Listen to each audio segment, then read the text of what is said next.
neste mês de junho é comemorado o Dia do Orgulho Autista. Portanto, para falar sobre essa data e muitos outros assuntos, nós estamos em contato com Gabi Pereira, do perfil Família Afroatípica. Gabi, é um prazer falar com você. Uma boa tarde, tudo bem? Oi, tudo bem? Uma boa tarde. É uma satisfação, né, estar participando. Enfim, né, deu certo, Felipe, depois de bastante contratempo que a gente teve aí, né? E estou muito feliz de estar aqui participando juntamente com você. Eu vou estar fazendo a minha autodescrição, né, para que as pessoas, né, também que precisam tenham essa acessibilidade e saber um pouquinho como que é a Gabi. Eu sou uma mulher preta retinta, eu tenho cabelos curtos, liso. Eu, no momento, estou vestindo um vestido colorido, né? Estou sentada, tenho uma estatura de 1,63 m e acho que é isso, né? Acho que daí para o pessoal imaginar, sou uma mulher belíssima. Muito bem, parabéns, hein? Show de bola. Questão de se descrever. Bom, Gabi, fala uma coisa pra gente. Você teve o diagnóstico, como que foi a sua história? Você teve na infância, foi no decorrer do tempo? Então, o meu diagnóstico, ele é um diagnóstico tardio, faz mais ou menos uns 3 anos que eu tenho diagnóstico, e ele veio a partir, né, de eu ter um filho com deficiência, né, com o primeiro diagnóstico da trissomia do 21, depois a surdez, e logo em seguida a questão do autismo. O nome dele é Benjamin Luiz, hoje ele está com 9 anos, e dentro disso eu comecei a estudar, né, sobre a questão, né, de diversidade e inclusão, interseccionalidade dentro da questão, né, de ser uma pessoa com deficiência. Eu sou também uma mulher preta, né, aonde eu trago muito isso dentro da comunidade PCD, né, falando sobre a questão de interseccionalidade, regionalismo, porque eu também sou uma mulher nortista, não sou natural aqui do estado de São Paulo, né, apesar de já morar aqui há um tempo. E foi através de ver, né, o desenvolvimento do meu filho, eu comecei a me ver no desenvolvimento dele e entender todas as dificuldades que eu tive ao longo dos anos, né, mais de 30 anos, hoje eu já estou com 37, né, todas as dificuldades que eu passei desde a infância, adolescência, juventude, agora a fase adulta, e fui atrás de um especialista, né, que temos na área, né, de diagnóstico tardio. É muito complicado a gente achar pelo SUS, por convênio, normalmente é particular, e eu consegui, né, um atendimento, né, com esse profissional, né, com essa profissional, entrando numa vaga social, que é onde a gente paga um valor um pouco mais acessível, mas mesmo assim, né, eu tive que juntar um tempo aí, um dinheiro para conseguir, né, pagar as primeiras consultas, e hoje eu passo, né, periodicamente, né, para a questão de medicação, ou se de repente eu tenho alguma crise, porque devido a toda a questão de não ter, né, na minha geração, diagnóstico, né, como hoje em dia a gente tem, e meu nível é suporte 1, né, então eu era apenas uma menina, né, hiperativa, que não parava quieta, né, alguns conceitos muito capacitistas vindo da religião, né, uma menina que não para quieta, né, é endemoniada, tá com algum espírito mal, vamos fazer uma oração para ver se passa, né, então eu lembrava muito da minha infância, eu um pouco mais reclusa, quando chegava pessoas em casa, né, pelo fato das minhas altas habilidades, eu sou uma pessoa com uma facilidade de oralização muito boa, aonde ainda existe um preconceito de achar que autista é só autista não verbal, né?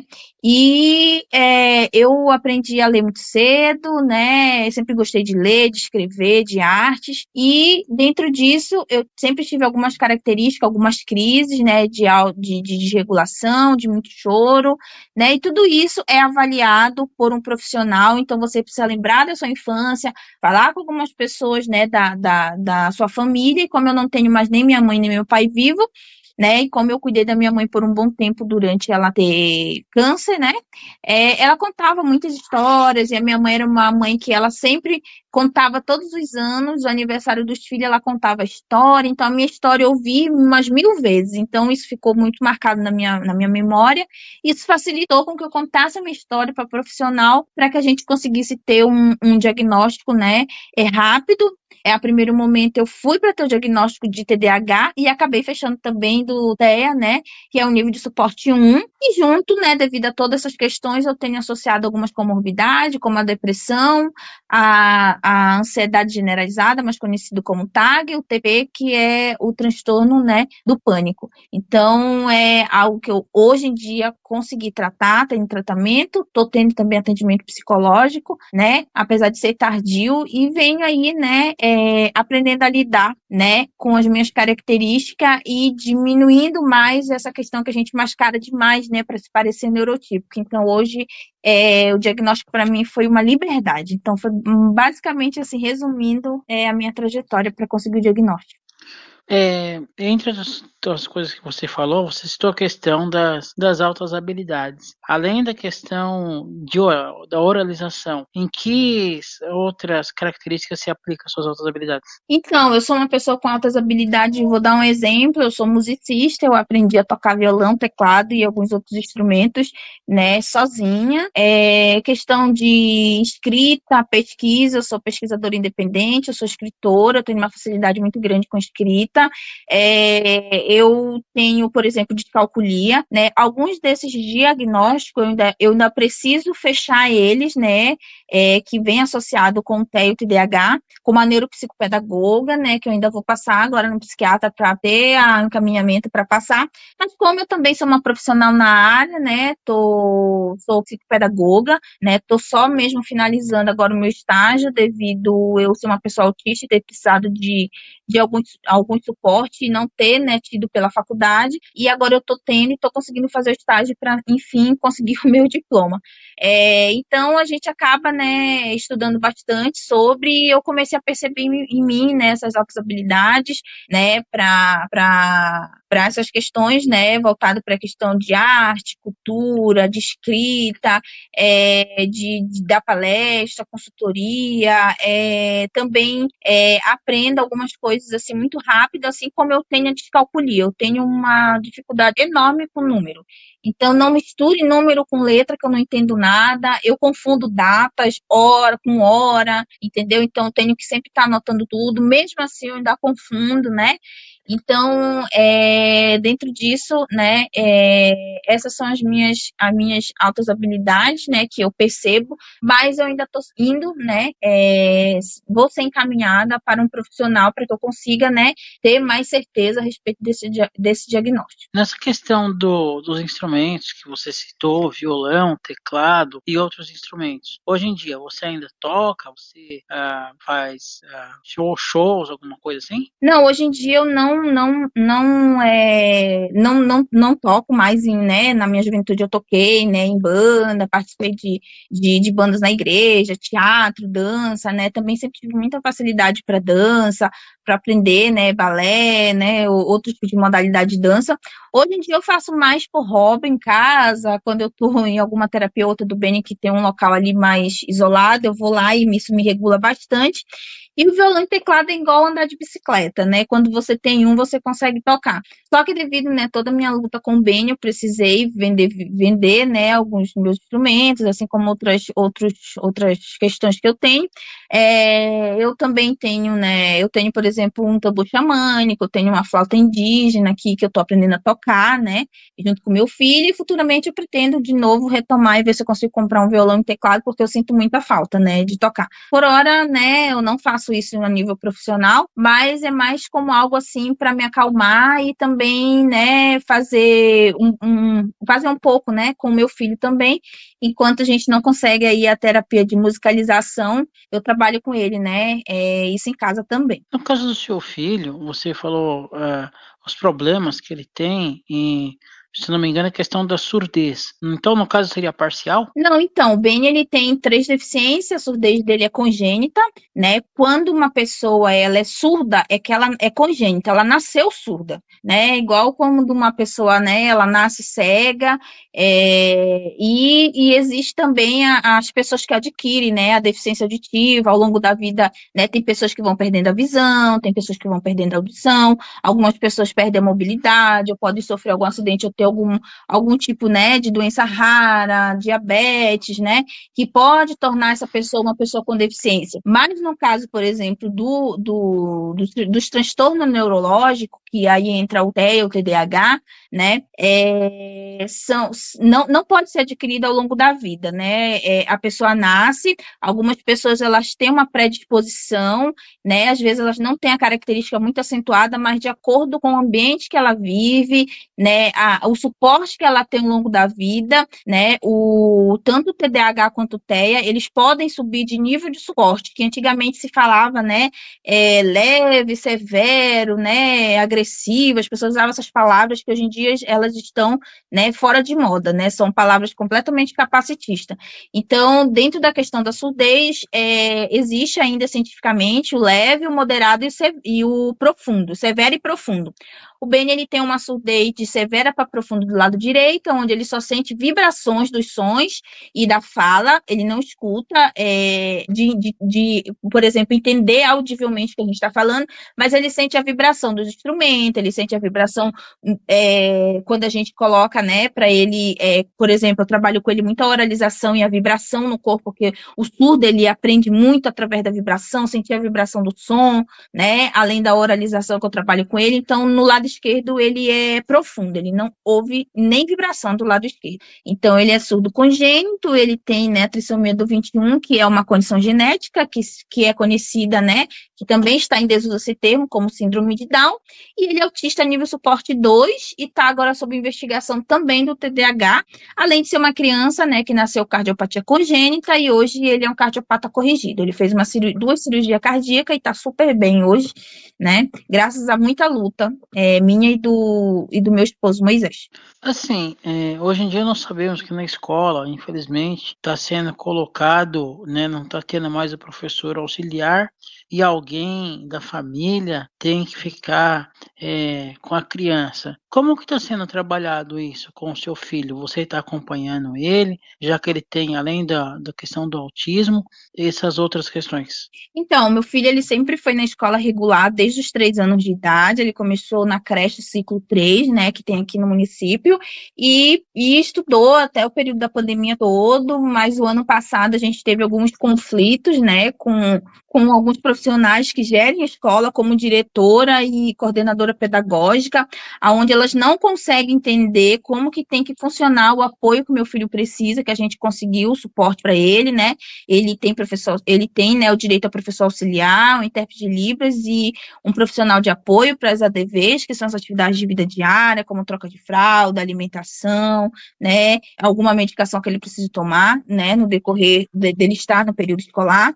E esse ano a gente decidiu não, né, enviar ele para a escola devido, né, a gente está passando por algumas situações, né, o ano passado, né, inclusive a gente adiou bastante a nossa entrevista devido a eu ter várias crises, uma crise de burnout muito forte, onde estou me recuperando, devido a toda essa luta, esse transtorno na escola e no transporte, eu adquiri uma fobia social, né, com pessoas, né, e eu tive, né, que fazer uma escolha, que foi cuidar um pouco da minha saúde mental e manter o Beni apenas em algumas terapias e em casa, porque a gente não está tendo condições de ficar custeando o transporte, então eu tive que parar com algumas terapias que eu tinha conseguido, estou só com as terapias especializadas no momento, e ele, nesse momento, ele está fora da escola, tendo apenas um suporte pedagógico meu e de uma outra profissional, 2 vezes por semana, né, e aí a gente está vendo se a gente consegue que ele fique pelo menos 2 anos, né, em casa, estudando homeschool, até que eu consiga restabelecer a minha saúde mental e física, porque eu também sofri um acidente de carro, por estar na luta, né, pela educação dele, e a gente vem aí, né, sempre fazendo a luta, não só eu, mas como meu esposo por ele, e nesse momento ele está em fase de adaptação, né, o terceiro ano do ensino fundamental.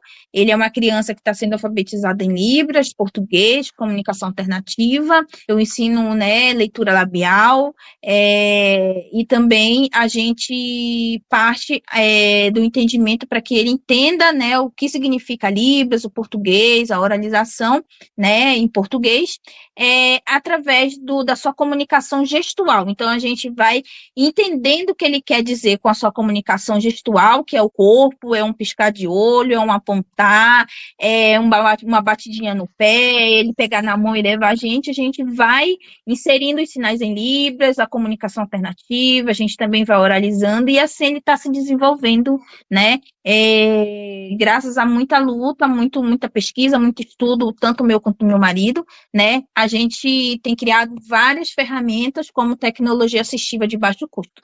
A questão da comunicação alternativa, como que seria a comunicação alternativa com ele? Ele usa alguma coisa tecnológica que facilite a comunicação alternativa? Então, nesse momento, ele não está usando ainda o tablet, a gente, né, ia inserir o ano passado, mas devido a todas essas questões que a gente teve, problemas com transporte, locais de terapia, escola, porque as pessoas acham que porque ele é uma criança com 3 deficiências, que é um bicho de 7 cabeças, né?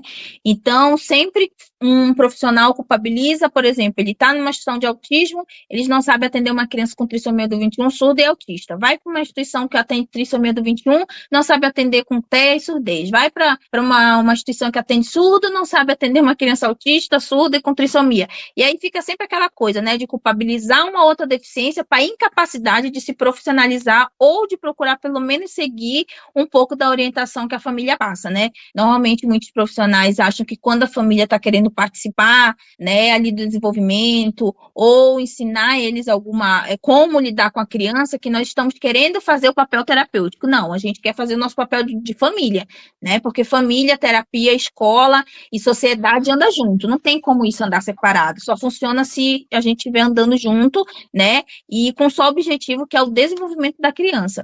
Então, as comunicações alternativas do Beni é por imagem, a gente faz as comunicação alternativa, normalmente a gente imprime e plastifica, a nossa casa ela é toda sinalizada, né, comunicação alternativa, como que eu posso dizer, com quadros de rotina, eu crio chaveirinho, eu criei vários tipos de recursos para ele, como um avental para colocar, né, as peças e utilizar junto com a Libras, criei um kitbook, criei também o alfabeto em Libras, tanto em Libras, as mãozinhas, né, e também em português, de tecido, criei também alguns outros recursos, né, para ele, colocando a Libras juntos ali com a comunicação alternativa, né, porque normalmente as pessoas usam a Libras só para o surdo e a comunicação alternativa só para quem não é oralizado.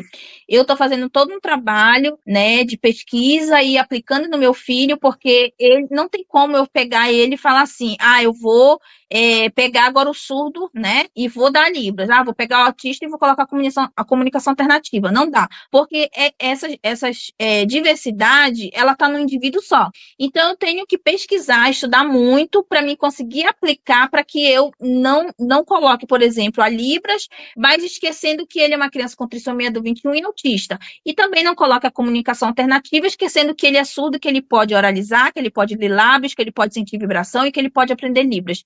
Então, eu acredito muito que a criança em fase de desenvolvimento, ela é capaz de aprender qualquer tipo de comunicação, de língua, basta que a gente adapte de acordo, né, com as necessidades que ela precisa, acreditar que ela é capaz, né, deixar o capacitismo lá fora, né, e não achar que, ele é autista, vamos usar só esse recurso. Não, se existem diversos recursos, por que não utilizar esses recursos, mas organizar ele dentro da subjetividade daquele indivíduo, no caso do meu filho, né, com essas, né, 3 diversidades que ele tem, né, de ser uma pessoa com deficiência, ele acaba se tornando um indivíduo com deficiências múltiplas, que é o termo que a gente usa quando uma pessoa tem mais de um, né, atravessamento, e ele também é uma criança preta. Então, dentro disso, todas as comunicações alternativas, todos os desenhos em Libras, mãozinhas, né, que a gente faz para ele, todas elas a gente faz questão de pintar dentro dentro da nossa questão racial, de todas as cores pretas que existem.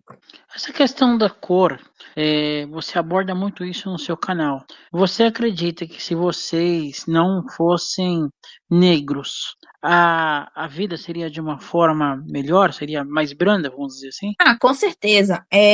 Eu sou uma pesquisadora na área de interseccionalidade, e dentro disso a gente sabe que a questão racial, né, dentro do nosso país, o Brasil ele foi o último país, né, a finalizar, né, com a escravidão, e a gente vive aí uma falsa liberdade, né, que muitas pessoas costumam dizer que dia 13 de maio, né, nós tivemos a libertação graças, né, à Princesa Isabel, sendo que a história verdadeira não é essa.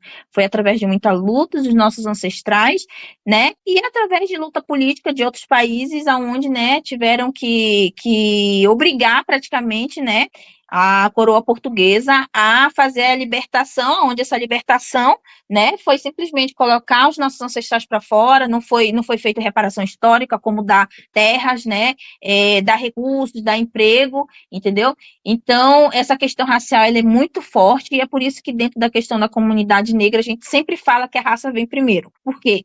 Porque, por exemplo, eu sou uma intelectual dentro da área, e as pessoas elas não vão perguntar se eu tenho todos os estudos que eu tenho, elas não vão querer saber o valor da minha conta bancária, nem do meu filho e nem do meu marido.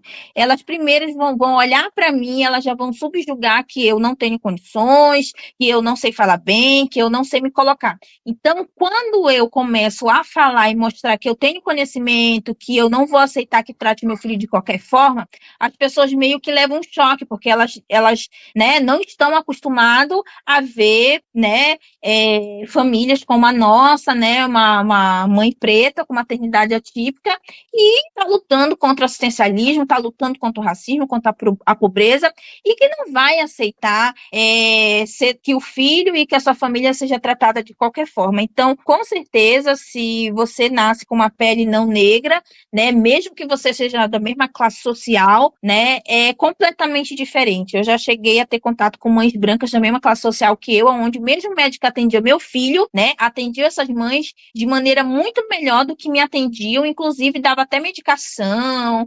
examinava a criança. O meu filho eu tinha que implorar, brigar para examinar o meu filho, para me passar um encaminhamento, sabe?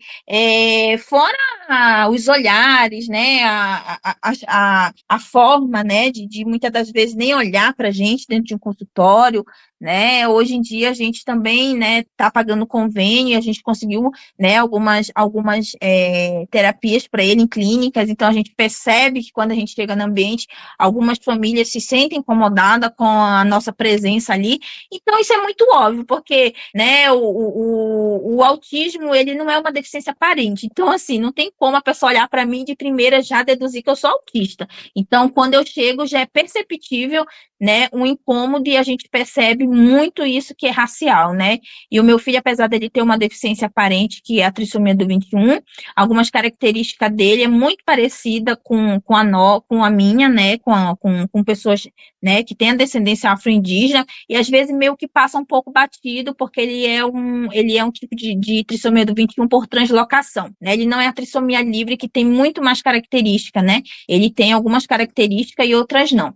Então, é óbvio que a gente passa aí, né, o primeiro preconceito que chega para a gente, sim, é o racismo. Existe um outro movimento, né, que aliás é conduzido pela Luciana Viegas, que é o Vidas Negras PCD Importa. Sim. Vocês têm contato? Vocês meio que se conversam dentro desses movimentos? Sim, eu faço parte do VNDI, né, que é o Vida Negra de Pessoas com Deficiência Importam. A Luciana Viegas uma parceira nossa, e eu faço parte desse movimento, e ela iniciou isso lá na época da pandemia. Então a gente está sempre debatendo, está sempre discutindo essas questões, sempre pautando dentro da comunidade PCD, assim como a gente também leva isso para a comunidade negra, de falar sobre raça, mas também levar a questão de ter pessoas negras com deficiência, e dentro da comunidade PCD a gente falar que existem pessoas negras com deficiência. Então é uma dupla jornada, uma dupla luta, né, porque a gente não faz parte apenas de um grupo de pessoas, né? Tendo em vista que uma pessoa branca com deficiência, ela não vai estar preocupada em querer se lutar por raça. Por quê? Porque ela já vê, né, já se vê em muitos locais, né? Então, até mesmo dentro da deficiência, o privilégio racial ele é muito grande, né? Então, quem são os autistas que as pessoas veem, né, na televisão, quem são as mães atípicas, os pais atípicos, quem são as pessoas com deficiência que conseguem ultrapassar o nível da vulnerabilidade social, né, do assistencialismo, são as pessoas brancas. Quem são as pessoas com deficiência que são canonizadas como anjo, né, escolhido por um sagrado? Qual é a maternidade? Qual é a cor da pele dessa mãe, desse pai, que é visto como alguém escolhido por um sagrado? Não é a minha cor de pele, nem do meu marido, nem do meu filho. Então, automaticamente, a gente escuta muito ainda palavras de preconceito, né, que os nossos ancestrais provavelmente deveriam ter ouvido na época da escravidão, tanto que a gente não tem, né, dados que mostrem aonde estavam as pessoas com deficiência na época da escravidão. Por quê? Porque a escravidão, né, as pessoas negras, quando nasciam ou que vieram da África, elas tinham que vir com boa saúde, com os dentes perfeitos, com força para trabalhar. E automaticamente, no mundo capacitista que a gente vive, pessoas com deficiência, elas não são vistas como alguém que vai produzir para uma sociedade capitalista que a gente vive, né, no Brasil. Então, automaticamente, né, se já é difícil uma pessoa branca com deficiência chegar a ter autonomia, né, voltado para a questão, né, de trabalho, de financeiro, para uma pessoa negra com deficiência é muito mais difícil. E quando a gente consegue chegar, mesmo assim a gente vai ser questionado, mesmo assim a gente vai sofrer preconceito, mesmo assim se a gente chegar num lugar, as pessoas vão sempre questionar por que a gente está ali, quem somos nós, entendeu? E muitas das vezes eu, como por exemplo palestrante, já passei por situações onde num elevador, entendeu? Alguém fala, o elevador de serviço é ali, ou então alguém fala, olha, o lugar do você está sentada no lugar da palestrante, a pessoa nem fazer questão de olhar para mim e perceber que eu sou a mesma pessoa que estava na divulgação, né? E eu ter que me levantar, porque eu sou assim, eu levanto, vou para trás e espero me chamar. E aí, quando me chamam, a pessoa que fez isso fica com a cara no chão.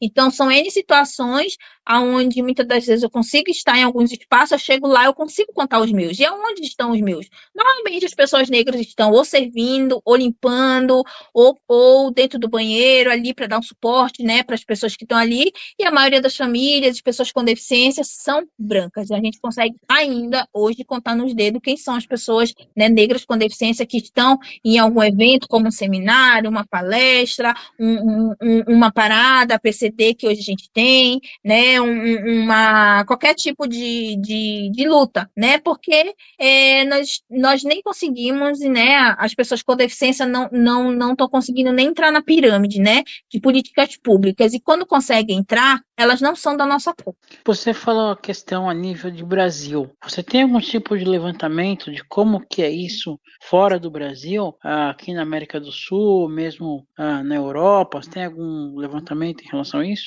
Eu tenho alguns estudos científicos, eu não vou lembrar agora, mas principalmente agora no mês de abril, né, que a gente teve, no mês da conscientização, eu fiz um vídeo lá onde eu trago algumas estatísticas, onde a nossa base de pesquisa, normalmente quem é pesquisador sempre traz pesquisas, né, do campo da Europa e também dos Estados Unidos, então eu trago algumas pesquisas científicas de lá, e aí eu atrelo elas às pesquisas que nós já temos aqui, né, voltado para a questão de políticas públicas para as pessoas com deficiência, sim, é praticamente igual ou até pior do que no Brasil, né? O racismo, ele é algo, ele é uma doença que se instalou no mundo afora, né? E as pessoas negras, elas estão sempre tendo que lutar, resistir para conseguir viver. E muitas das vezes a gente não consegue, né? Muitas das vezes nossa vida acaba sendo cerceada, a gente não consegue, né, chegar, e quando a gente chega num patamar, né, de conquista, sempre vai ter alguém questionando por que a gente está ali. Então, eu tenho, sim, alguns estudos científicos que eu coloco na minha rede social, né, e de campo de estudo, inclusive lá tem um link do meu TCC. O meu TCC, ele foi uma pesquisa que eu fiz, né, ao longo desses tempo que eu tenho, né, desde 2016 pesquisando, que é a história das pessoas com deficiência e interseccionalidade. Então, quem quiser entrar no meu perfil Família Afroatípica, tem um link lá, meu TCC está em PDF e também no nosso canal tem a minha apresentação. Inclusive, como que nasceu esse perfil Família Afroatípica, que hoje tem, né, vários seguidores aí, acho que milhares de seguidores? Bom, o perfil, ele nasceu em 2019, ele se chamava Família Underline Atípica, porque a gente vinha com essa questão de, né, de desconstruir o termo especial, né, essa canonização que a sociedade faz, né, voltado para a humanização das pessoas com deficiência, né, ou esse tratamento que as pessoas fazem, as pessoas com deficiência, como se a gente fosse criança para sempre, né, então isso sempre me incomodou. Então, meu marido, né, ele falou, vamos montar uma rede social, porque a gente estava com o nosso perfil individual, então estava ficando o nosso perfil individual, né? Ele estava ficando um perfil familiar, principalmente o meu.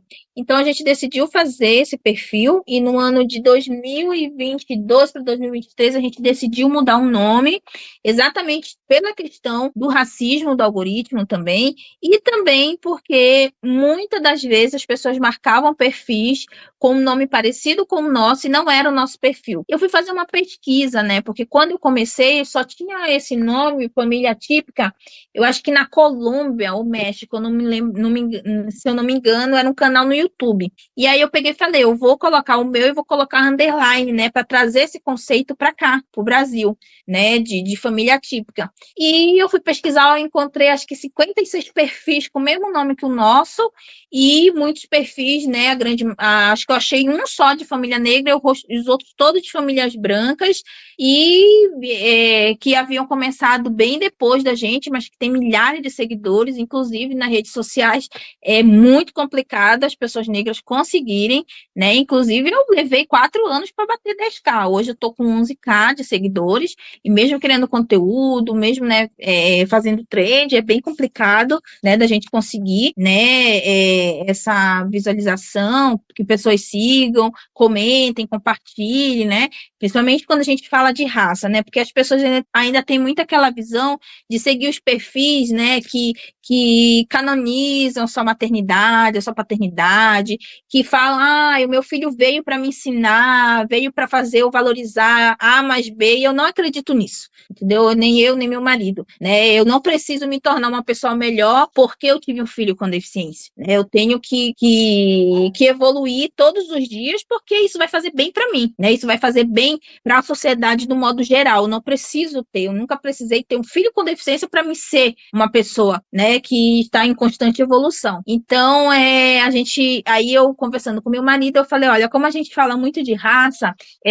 o perfil família típica, ela não está combinando com a gente. Aí eu falei, que tal a gente criar o termo e colocar o afro, né, na frente do atípica?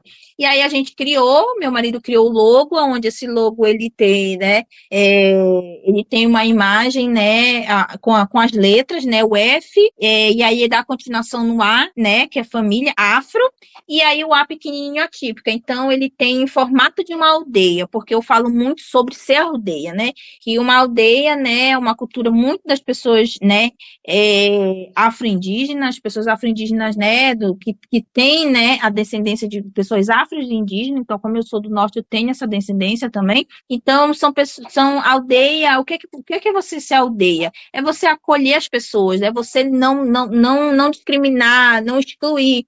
Então, eu sempre falava muito sobre isso, né? E eu sempre tive muita vontade que o nosso logo tivesse algo retratado assim, né? E família é isso, né? Família é você ser aldeia, é você, né, respeitar a diversidade do outro, não discriminar, não querer impor, né, religião, não querer impor a sua visão ideológica a respeito de qualquer tipo de assunto, mas você, né, ser exemplo. Então, eu sempre costumo dizer que muito do desenvolvimento do Beni, que ele se desenvolve dentro de casa, é através dele ver o nosso exemplo, como, por exemplo, ter hoje interesse de lavar louça, porque a gente deixa ele acompanhar a gente lavando a louça, hoje ele já ajuda, fazer comida, né?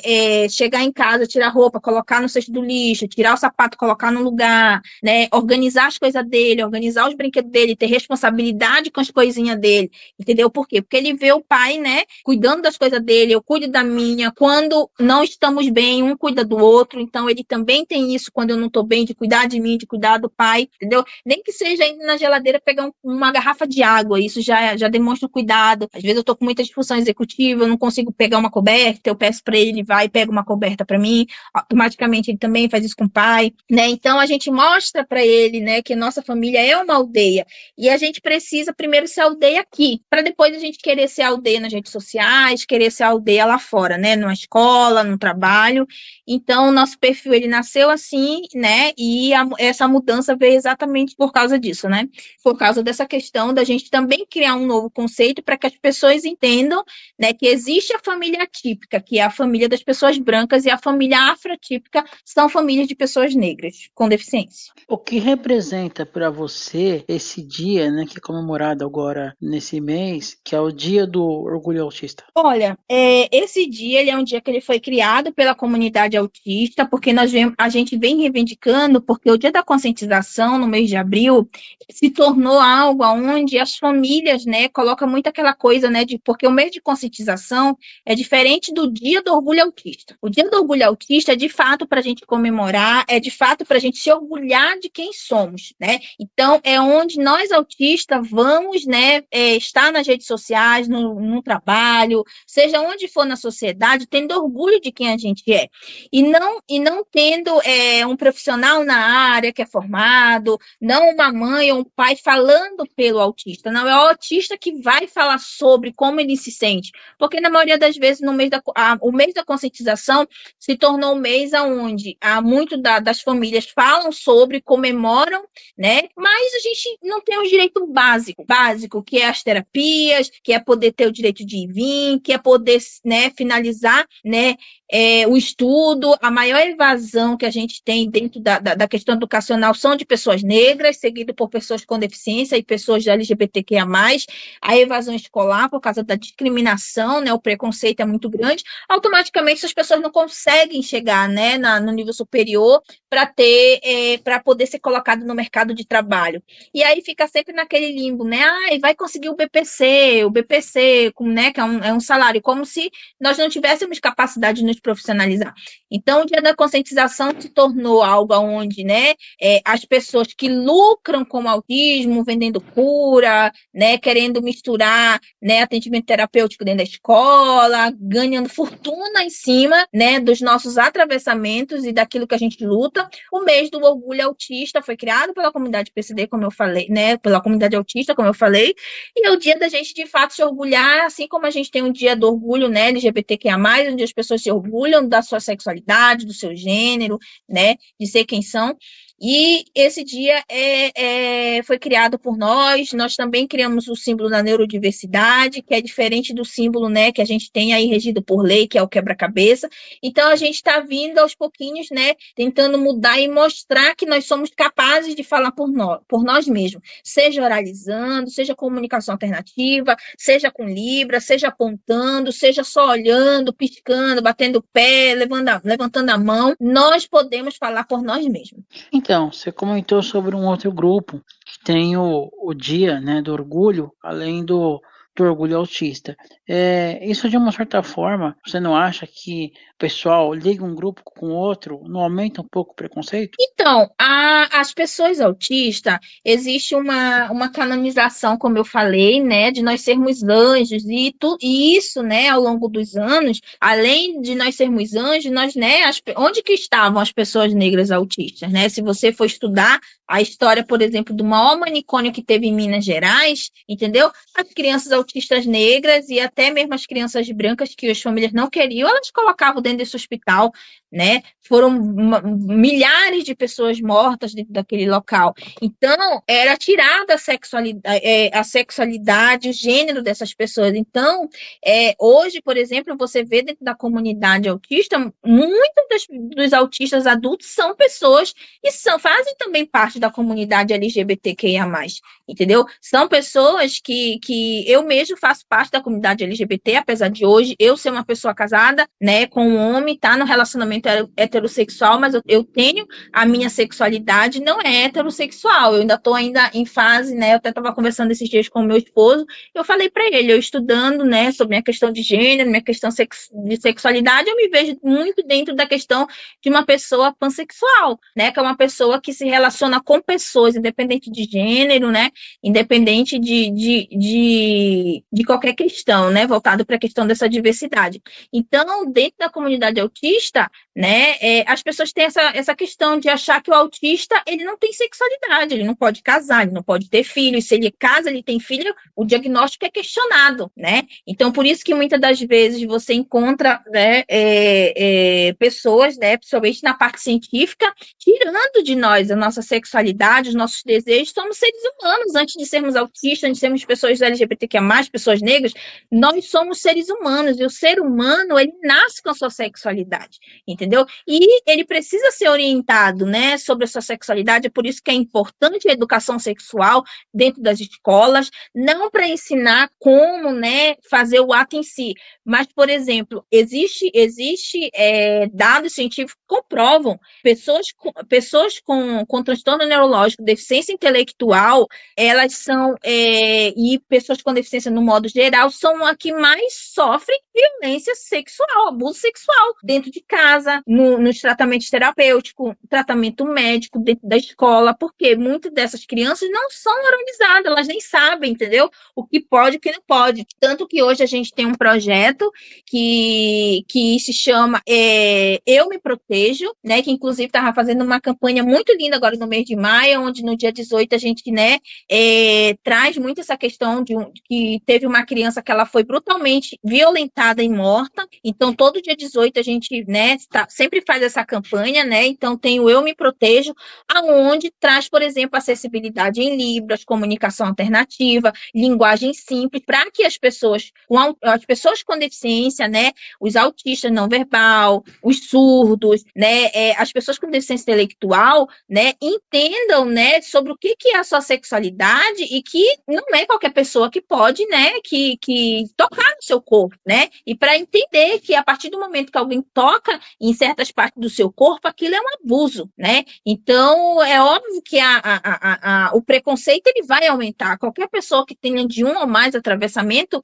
ela vai ter um preconceito muito maior do que uma pessoa, por exemplo, que é só uma pessoa com deficiência, né, tem ali apenas uma deficiência, né, então a gente costuma dizer que dentro da pirâmide de privilégio, a gente tem ali, né, o homem branco, heteronormativo, típico, onde ele é o mais privilegiado, e aí depois vem a mulher branca, depois vem as pessoas indígenas, as pessoas negras, e dentro desses grupos estão as pessoas LGBTQIA+, né, estão as pessoas que são migrantes, que são imigrantes, pessoas gordas, né, pessoas com deficiência, né, então a gente tem uma diversidade humana muito grande, mas a gente encontra, né, uma questão dentro da nossa, né, da nossa sociedade muito grande em lidar com o diferente, né, as pessoas querem que todo mundo seja igual, não, porque o autista ele tem que ser assim, ele tem que ser esse padrão, porque as pessoas surdas elas são assim, elas têm que aprender só Libras, outros já falam que tem que usar o aparelho e oralizar, né, e uma pessoa cega, ela tem que ser assim, ela tem que, por exemplo, vou dar um exemplo, né, como eu estudo bastante sobre todos os tipos de diversidade, uma vez a gente estava numa discussão e ali, né, a pessoa que estava do poder público falou que só coloca o piso tátil no centro, né, e alguns lugares públicos onde tem algumas pessoas cegas que são, né, servidores públicos, porque aquelas pessoas só acessam aqueles lugares, né? E aí, você limita aquela pessoa a andar dentro do bairro, você limita aquela pessoa a conhecer outras zonas da sua cidade porque não tem acessibilidade, né, para uma pessoa cega. Então, esse conceito, né, de somos todos iguais, ele é ultrapassado. Não, nós somos todos diferentes, cada um com as suas subjetividades, cada um com a sua trajetória, com as suas experiências de vida, e é isso que faz o mundo ficar mais bonito, né? Então é por isso que nós também da comunidade autista, né, aonde nós estamos, né, cobrando que queremos falar por nós mesmos, nós usamos o símbolo da neurodiversidade, que é o símbolo do infinito deitado e todo colorido. Então, por quê? Porque existe um conceito onde, né, a comunidade autista, né, as pessoas chamam de anjo azul, mas porque a predominância do autismo é mais em meninos, isso aí já é um conceito científico que já foi retirado, mas a gente ainda vê muitas famílias reverberando isso, a gente ainda vê muitos profissionais para ganhar dinheiro reverberando isso, sendo que, na verdade, antigamente, né, não se conseguia, né, o diagnóstico nas meninas e mulheres, por quê? Porque a mulher, devido ao mundo patriarcal e machista, sempre foi vista como, né, qualquer tipo de característica que fosse um pouco diferente do padrão que o patriarcado criou, ela era vista como maluca, ela era vista como doida. Então, muitas mulheres foram internadas em manicômios, foram mortas, entendeu? Foram feitas lobotomia, né, que era uma cirurgia para consertar o cérebro da pessoa, né, e isso fazia com que a pessoa, né, se tornasse uma pessoa sem nenhum tipo de entendimento neurológico e levava até a morte. Então, é óbvio, qualquer tipo de atravessamento e principalmente, né, você falar que é uma pessoa que faz parte da comunidade LGBTQIA+, onde todo mundo atrela, se você é uma pessoa LGBT, as pessoas logo vão associar a promiscuidade. É como se as pessoas da LGBT passassem 24 horas do dia, né, eu não sei se pode falar essa palavra, mas fazendo sexo. E não é assim. Deixa eu fazer uma pergunta. Quando vocês falam dos símbolos, né? Vocês estão tentando mudar os símbolos do autismo. Pelo símbolo da lei ser um, o que vocês utilizam ser outro, não confunde a sociedade, não? Essa questão de símbolos diferentes? Então, o símbolo do quebra-cabeça, eu particularmente, eu tô numa fase de ressignificar. Mas a gente também não pode, a gente precisa saber por que esse símbolo foi criado. Esse símbolo do quebra-cabeça, ele vem, né, da época, por exemplo, do Hitler mesmo lá, né, aonde a gente teve, por exemplo, hoje em dia a gente não fala mais o termo Asperger, né, que era o sobrenome de um dos médicos, né, que só deixava viver autista funcional, que era dito funcional, né? Então, tipo, autista nível suporte 2, 3, eles eram mortos, né? Eles não eram aceitos na sociedade. Então, por exemplo, ele só diagnosticava, né? E era aceito na sociedade o autista, né? Visto como funcional, que oralizava, com altas habilidades, com superdotação, né? Então, esse símbolo ele foi criado e o significado dele é que a pessoa autista falta uma peça para que ela consiga ser uma pessoa normal, como vamos dizer. E eu tenho buscado ressignificar por quê? Porque como ele é um símbolo internacional e ele já é regido por lei, e ele está muito inserido na nossa sociedade e ele é muito conhecido também, eu tô ressignificando, isso é uma coisa por minha conta, algumas pessoas autistas também têm feito isso, a gente usa, né, eu chego a usar o colar, né, o meu colar, por exemplo, ele tem os 3 símbolos, que é o símbolo do girassol, o símbolo do quebra-cabeça e o símbolo da neurodiversidade, né, então, nosso símbolo da neurodiversidade, ele não abrange só o autismo, ele abrange outros transtornos neurológicos, como o TDAH, né, como outras questões associadas, como a dislexia, né, a descalculia também tem. Então, esse símbolo, ele pode sim, né, confundir um pouquinho as pessoas da sociedade, mas é para isso que nós estamos aqui, é para isso que eu estou aqui hoje gravando com você, para trazer esse tipo de informação, né, que nós não podemos ainda descartar 100% o quebra-cabeça, podemos ressignificar como a comunidade negra ressignificou negro, como a comunidade LGBT ressignificou o termo bicha, o termo sapatão, né, outro dia eu vi uma moça na audiência pública em Brasília falando que ela está ressignificando o termo aleijado, entendeu? Por quê? Porque a partir desses conceitos capacitistas que foram criados para ofender, a gente precisa, né, assumir ele para poder colocar outro termo, para poder colocar outro símbolo, porque como é um símbolo conhecido e regido por lei, ainda a gente precisa de muita luta, porque a gente ainda não consegue 100%, né, como pessoas autistas, como comunidade, né, ter poder e voz, porque quem ainda está com a causa em mãos, quem ainda consegue os tratamentos, quem ainda, né, vem vende curso de cura são pessoas com poder aquisitivo, né? E o que a gente tem de força? Números de pessoas, né? E a gente sabe que numa sociedade capitalista, para chegar a informação, para que as pessoas entendam os conceitos, a gente precisa de verba. A gente precisa de verba para comunicação, para estar na TV, para estar no programa, entendeu? Que tem alguma repercussão, e é passinho de formiguinha. Então, você falou de termos, né? Um termo que se usava muito antigamente, eu lembro quando eu era criança, eu utilizava muito esse termo.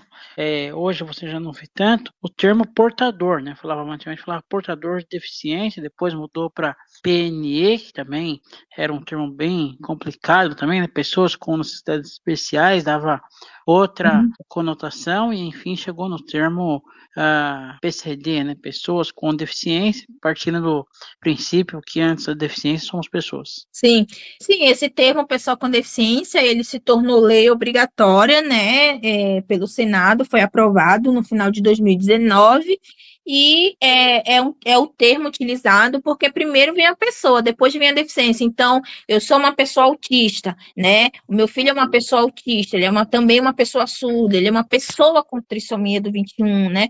Então, você sempre, né, usar o termo pessoa, né, e não portador, porque portador é algo que você porta e você pode, por exemplo, o celular, né? Você pode estar com o celular na mão, mas quando você vai tomar banho, você não está com o celular na mão. Já quando eu vou tomar banho, toda a minha neurodiversidade vai junto, né? Eu não guardo o autista numa caixinha e falar, hoje eu não vou ser autista. Hoje eu não vou ter TDAH. Não tem como, né? Não tem como eu dizer, hoje eu não quero sofrer racismo, eu vou hoje acordar branca. Não tem como. Então, são diversidades humanas que não tem como a gente portar. Não é um objeto, né? Não é uma doença também que tem cura, né? Porque a gente usa também muito esse termo na área científica. Então, se usava muito esse termo portador de deficiência, né? Ou deficiente. Por quê? Porque antigamente as pessoas com deficiência eram vistas como doentes, né? Eram vistas como pessoas amaldiçoadas por um sagrado, né? Chegou nessa família porque você cometeu algum pecado, algum erro, então Deus está te castigando, né? Para você ser uma pessoa melhor. E hoje esses conceitos eles estão sendo retirados, né? Tanto que você, como uma pessoa cega, você deve passar por situações, por exemplo, as pessoas acham que a pessoa cega é surda, ela fica gritando com o cego. Acho isso um absurdo, muito. Entendeu? Então, tipo assim, ou se percebe que você é cego, começa a falar com voz infantilizada. O surdo fica tentando falar pausadamente porque acha que todo surdo sabe ler lábios. E não é assim, né? Então, assim, são conceitos que a gente vem quebrando estigmas, né, sociais, conceitos ultrapassados, mas isso é passinho de formiguinha, participando de uma entrevista com você, que é uma pessoa cega, que entende muito sobre como é ser uma pessoa cega, entrevistando uma pessoa autista, que apesar de eu estudar sobre a sua deficiência, eu não sei o que é ser uma pessoa cega. Eu sei o básico, porque eu convivo, um dos meus melhores amigos tem baixa visão, eu tenho outras amigas cegas, mas eu não sei o que é ser cego, entendeu? Eu não sei o que é você precisar, né, que tenha o piso podotátil, né, que você precisar aprender. Eu, por exemplo, eu fiz um curso básico de Braille para mim procurar entender um pouco melhor sobre o assunto, mas eu nunca vou saber o que é ser uma pessoa cega se um dia eu não adquirir uma cegueira ou uma baixa visão, né? Assim como uma pessoa cega nunca vai saber o que é ser surdo, se ela não adquirir, ela nunca vai saber o que é ser autista. Mas, a partir da sua diversidade, você pode, né, procurar entender como que é o processo da inclusão social, né, de você se sentir pertencente àquele ambiente, de você, né, se sentir uma pessoa, né? Porque antes dos nossos atravessamentos, nós somos uma pessoa e a nossa identidade é qual? A minha identidade principal é meu nome, né? A sua identidade é o seu nome. Então, a gente nunca vai chegar num local falando, olá, tudo bem, eu sou autista. Não, a gente chegou lá, prazer, meu nome é Gabi, né? Você vai chegar lá, prazer, eu sou Felipe, né? Então, você não vai chegar falando, olha, eu sou um homem, olha, eu sou um cego, olha, não vai chegar falando da sua profissão, não vai chegar falando qual é a sua condição de relacionamento, né? Então, para as pessoas com deficiência, isso é muito mais difícil, por quê? Porque as pessoas têm esse conceito, olha o ceguinho lá, olha, né? As pessoas, por exemplo, as pessoas gordas, muita gente, ao invés de falar o nome ali, tá do lado da pessoa gorda, entendeu? Em vez de a pessoa falar uma característica, por exemplo, como uma cor da roupa, ela tá do lado de uma pessoa de vermelho, como por exemplo, entendeu?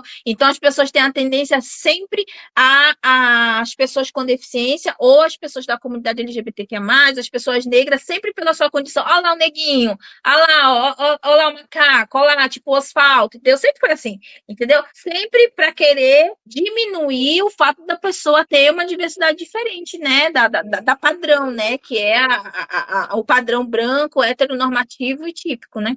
No caso da pessoa com trissomia 21, né, você não acha que hoje está até mais avançado devido a terem pessoas nessa, vamos dizer, nessa situação, envolvidas em diversas profissões, né? Tem aí advogados, professores, inclusive tem até uma moça também que foi vereadora, né, na cidade dela, no estado do Rio Grande do Sul, Luana.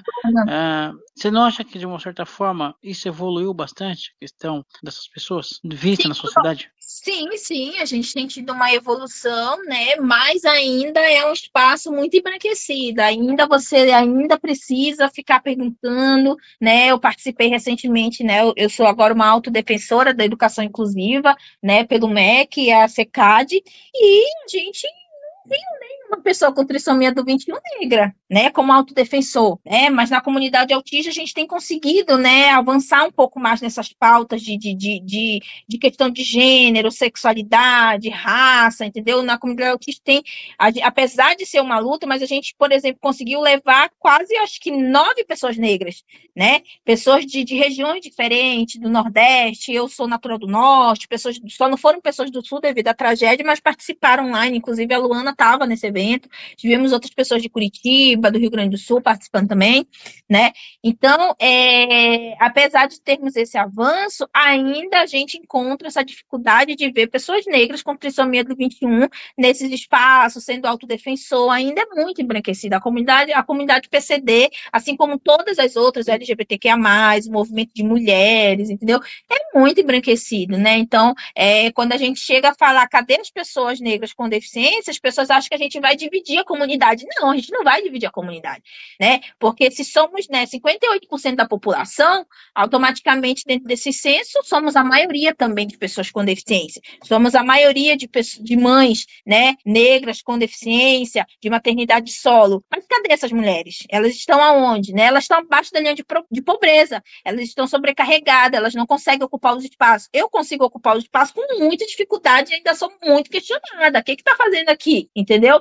Né? Eu tenho conseguido, né, junto com algumas outras pessoas, né, dentro do movimento voltado para a questão de raça, né, acessar alguns espaços, mas mesmo assim, quando a gente chega lá, a gente se sente solitário, porque toda vez que a gente vai falar sobre raça, sempre vai ter uma pessoa branca que vai vir até você e vai falar, ou vai pegar o microfone e vai dizer, olha, eu não sou racista, eu não vejo raça, eu não vejo cor, eu vejo pessoa. A pessoa fez essa fala, ela já está ali carimbando que ela é racista, porque nós não estamos falando do indivíduo, nós estamos falando de um sistema, e o sistema, né, voltado para essa questão de raça se chama branquitude, né? E quando a gente fala da branquitude, eu não estou falando do Felipe, eu não estou falando do João e da Mariazinha que está ali sentado, porque que poder tem essas pessoas, né, para conseguir oprimir um povo? Então, essa questão racial, a gente está falando de um sistema, né, de um país onde foi invadido pela Europa, aonde os nossos ancestrais, né, foram tirados do seu continente, foram trazidos para cá, reis e rainhas, para serem escravizados. Eu não sou descendente de escravos, eu sou descendente de pessoas que foram escravizadas. E aí, quando a gente fala para as pessoas brancas entenderem qual que é o seu lugar no mundo, para fazer a luta antirracista, primeiro você precisa entender qual que é o teu lugar. Se eu sou uma pessoa branca, existem várias formas de você ser racista. Só de você ser uma pessoa branca, você já está no lugar de privilégio, ou seja, você já contribui para que a sociedade seja mais racista. E aí, Gabi, mas se eu sou racista, o que eu faço agora? Agora você vai procurar, né, estudar sobre, conviver com pessoas negras e fazer a luta antirracista. E a luta antirracista vou dar um exemplo, quantos amigos negros, né, você e outras pessoas que estão nos ouvindo têm no seu hall, que não sejam um único amigo para ser o toque, para ser o amigo negro, para dizer que, olha, eu sou antirracista porque eu tenho um amigo negro, né? Mas quantas pessoas negras tem no teu convívio, né? Quantos profissionais negros você foi atendido ao decorrer da vida, né? A gente encontra muito essas dificuldades dificuldade. Eu mesmo, ano passado, eu me emocionei quando eu levei meu filho na pediatra, né, pelo convênio, e a pediatra era negra. Eu fiquei super emocionada. Em 8 anos, meu filho nunca tinha passado por um profissional negro, né? Então, para você entender como que funciona o racismo voltado para as pessoas negras, você precisa conviver com as pessoas negras, você precisa ouvir as pessoas negras falando. E quando a gente falar, se você se sentir incomodado, né, é sinal que você está no lugar de privilégio. O que você vai fazer com esse privilégio racial? Você vai ficar contra mim? Você vai ficar chateado? Você vai fazer a luta antirracista, né? Você vai entrevistar mais pessoas negras para entender, você vai procurar, né, seguir mais pessoas negras na rede social, você vai divulgar mais trabalho de pessoas negras, porque a gente tem muito mais dificuldade, né, de ter o nosso trabalho divulgado, entendeu? Então, a luta antirracista é assim, é você entender qual que é o teu lugar de privilégio racial, né? E o privilégio, quando a gente fala, nós não estamos falando de poder aquisitivo, né? Porque, vou te dar um exemplo, uma pessoa negra, da mesma classe social de um branco, ela vai fazer uma entrevista e ela tem alguma formação que o branco não tem, tem muitos casos, o branco é contratado e o negro não é. Por quê? Porque a raça chegou primeiro, o preconceito chegou primeiro, não importa, né? Eu falo isso porque meu marido trabalha na área de design gráfico e sempre que ele fecha algum contrato ou que ele está em alguma agência, ele é sempre o primeiro a mandar embora. E ele é sempre o único negro, entendeu? Ah, a gente perdeu um cliente aqui, vamos ter que desligar pessoas. Quem é o primeiro a ser escolhido? É o branco? Não é, entendeu? Então, são questões que a gente traz, que a gente aborda, que muitas das vezes a pessoa branca tem um incômodo, ao invés dela pegar esse incômodo dela para fazer luta antirracista, ela se afasta e acha que a gente está sendo contra ela. E não é isso. Não é brancos contra negros, negros contra brancos, entendeu? É a gente trazer a nossa verdadeira história, por isso que hoje a gente tem uma lei educacional para contar a história dos povos originários, dos povos indígenas, da população negra. O quê? Porque as pessoas brancas precisam entender quem foram os seus ancestrais. Os seus ancestrais, eles foram pessoas que escravizaram os meus, né? Então, as pessoas brancas, elas têm uma herança, entendeu? De conseguir ter mais acesso, né? Em questão social do que uma pessoa negra. Por quê? Porque os meus ancestrais, quando eles foram libertos, eles tiveram que construir morro para morar. Porque o que foi feito no Brasil? Pegaram as pessoas, né, de menos poder aquisitivo da Europa, trouxeram principalmente, né, lá para a região sul, né, e a região sudeste, né, e essas pessoas vieram o quê? Foram dadas terras, essas pessoas elas foram pagas, né, para estar na lavoura. Por que não pagaram os nossos ancestrais? Por que não deram terra para os nossos ancestrais, né? Por que as favelas, as periferias ainda são muito maiores, né, do que os bairros nobres, né? Exatamente por isso, porque enquanto o branco tem a herança de poder, né, circular em qualquer lugar sem se preocupar dele ser discriminado racialmente, o negro está tentando ainda até hoje sair da senzala. E a senzala só mudou de nome, se chama periferia e favelas. E agora, com algumas políticas públicas, cria-se, né, casas populares em formato de apartamento para dar uma sensação de que essa pessoa pobre está morando em uma casa com dignidade. Não, só tá montando, né, mudando, né, a forma de se criar a periferia, de se criar as favelas, agora dando uma Gabi, com todo o seu melhor. conhecimento, você já escreveu algum livro? Não, eu ainda não escrevi, mas tenho muita vontade. Eu tenho um livro infantil escrito, mas eu não ainda consegui parceria nem verba para publicar. Mas tenho muita vontade de que o meu TCC, que é uma pesquisa científica, seja divulgado e se torne um livro, né? Que é onde eu falo sobre a história das pessoas com deficiência, né? Interseccionalidade, e trago muito esse conceito, né? Voltado para a questão de raça, gênero, sexualidade, regionalismo, né? Alguns campos científicos de fora também, né? Porque a grande maioria das pessoas que escrevem sobre a nossa história, elas não costumam pautar, né, essa questão de interseccionalidade. Elas contam a história das pessoas com deficiência, mas quando você vai ver, é das pessoas com deficiências brancas. Você pensa em pós, mestrado, esse tipo de... Sim, eu penso em fazer uma pós, né, em tecnologia assistiva e comunicação alternativa. Quero fazer mestrado e doutorado nessa questão, né, de diversidade e inclusão e ser uma doutora, uma mestre, né, nessa área, né, nesse conceito, né, dentro da questão da pessoa com deficiência. Em que ponto a inteligência artificial pode ajudar na comunicação alternativa?